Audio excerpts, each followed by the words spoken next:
ঈদে মিলাদুন নবীকে 12ই রবিউল আউয়াল শরীফকে তারা বেদাত করতেছে, এটা পাপের কাজ। অথচ তারা কিন্তু সিরাতুন নবী মানে, আমরা মানি মিলাদুন নবী, তারা মানে সিরাতুন নবী। বুঝবেন, সিরাত তখনই আসবে, মিলাদ না হলে সিরাত আসে না।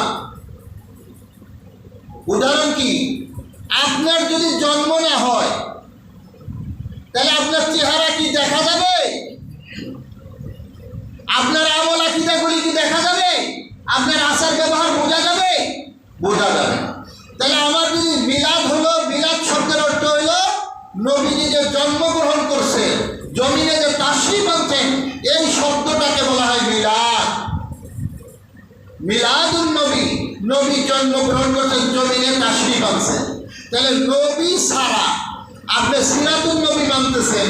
সিরাতুন নবী মানে কি? নবী নামাজ পড়ছে, রোজা করছে, হজ করছে, যাকাত দিচ্ছে, টুপি পাঞ্জাবি পড়ছে, এটা হলো সিরাত। এটা হলো কি? সিরাত। তাহলে সিরাত আমি না থাকলে সিরাত থাকবো কি বলে? আমার জন্ম না হলে আমি কি বয়ান করতে পারতাম? আমি কি টুপি করতে পারতাম? আলোচনা করতে পারতাম না। আমার ভালো কাজ বা মন্দ কাজ এটা প্রকাশ পেত না।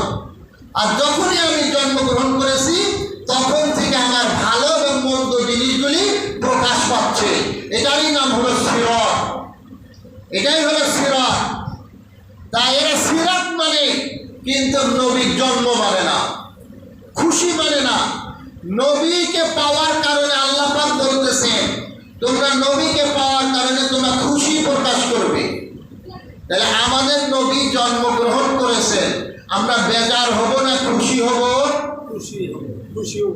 খুশি হব না? তাহলে যারা অখুশি হয়, নারাজ হয়, এটাকে অস্বীকার যায়, তারা নবী মানলো না অস্বীকার করলো? তারা কিন্তু নবীকে অস্বীকার করছে, অমান্য করছে, অবজ্ঞা করছে। আল্লাহ পাক ওনার হাবিব বলেন, সুন্নাতু ইহনাতুল কুফর। কেউ যদি নবীর সুন্নতকে ইহনাত করে, কেউ যদি নবীর সুন্নতকে অবজ্ঞা করে, সে কিন্তু কুফরি করলো। আর কুফরি করলে তার ঈমান নষ্ট হয়ে যায়, তার সকল আমল বরবাদ হয়ে যায়, সে কিন্তু চিরমালুন হয়ে যায়, সে জাহান্নামী হয়ে যায়। নাউযুবিল্লাহ। নবীর একটা সুন্নতকে যদি কেউ অস্বীকার করে, অমান্য করে, তাহলে তার ঈমান নষ্ট হয়ে যায়, সে কুফরি করলো। তাহলে নবীকে যদি অস্বীকার করে, সরাসরি নবীকে অস্বীকার করলে সে কি করছে?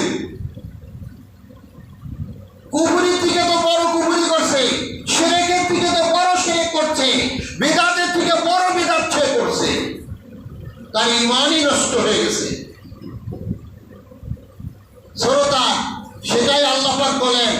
অন্য আয়াত শরীফ আল্লাহ পাক রব্বুল আলামিন স্পষ্ট করে জানিয়েছেন, ফাওয়াইলুল লিল মুসাল্লিন, যে ওই সমস্ত মুসল্লি ওয়াইল নামক জাহান্নামে প্রবেশ করবে যারা মানুষ দেখানোর জন্য, মানুষকে ধোঁকা দেওয়ার জন্য, নিজে বাহবা পাওয়ার জন্য, নিজের আখের দল গোটানোর জন্য, দলধারী করার জন্য, যারা কোরআন শরীফ হাদিস শরীফকে ব্যবহার করে, তাকে সেমিনার করে তারা এই কাজগুলি হাসিল করতেছে, ব্যবসা করতেছে, ইসলামকে নিয়ে যারা ব্যবসা করতেছে, তাদেরকে আল্লাহ পাক ওয়াইল নামক জাহান্নামে ওই সমস্ত মুসল্লিদেরকে নিয়ে যাবে। নাউযুবিল্লাহ।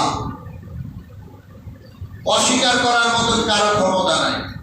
সূরা মাউন, আরাইতাল্লাযী ইউকাযযিবু বিদ্দীন ফাযালিকাল্লাযী ইয়াদউল ইয়াতীম ওয়া লা ইয়াহুদ্দু আলা তাআমিল মিসকিন ফাওয়াইলুল লিল মুসাল্লিন। আপনারা বাংলা যারা পারেন, বাংলাতে কোরআন শরীফ এখন পাওয়া যায়, তর্জমা সহ পাওয়া যায়, অর্থ পাওয়া যায়। যদি অবিশ্বাস লাগে তাহলে আপনারা সূরা মাউনের তাফসীরটা দেখে নিয়ে, এর অর্থটা একটু দেখে নিয়ে যে আমার কথার সাথে মিল আছে কিনা। আল্লাহ পাক বলেন, ওই সমস্ত মুসল্লি, ফাওয়াইলুল লিল মুসাল্লি, যারা মানুষ দেখানোর জন্য ইবাদত করে থাকে, নবীকে পাওয়ার জন্য যদি হইতো তাহলে তো নবীর বিরুদ্ধে যাইতো না, যাইতো কি? এখন তো আরো সমস্যা,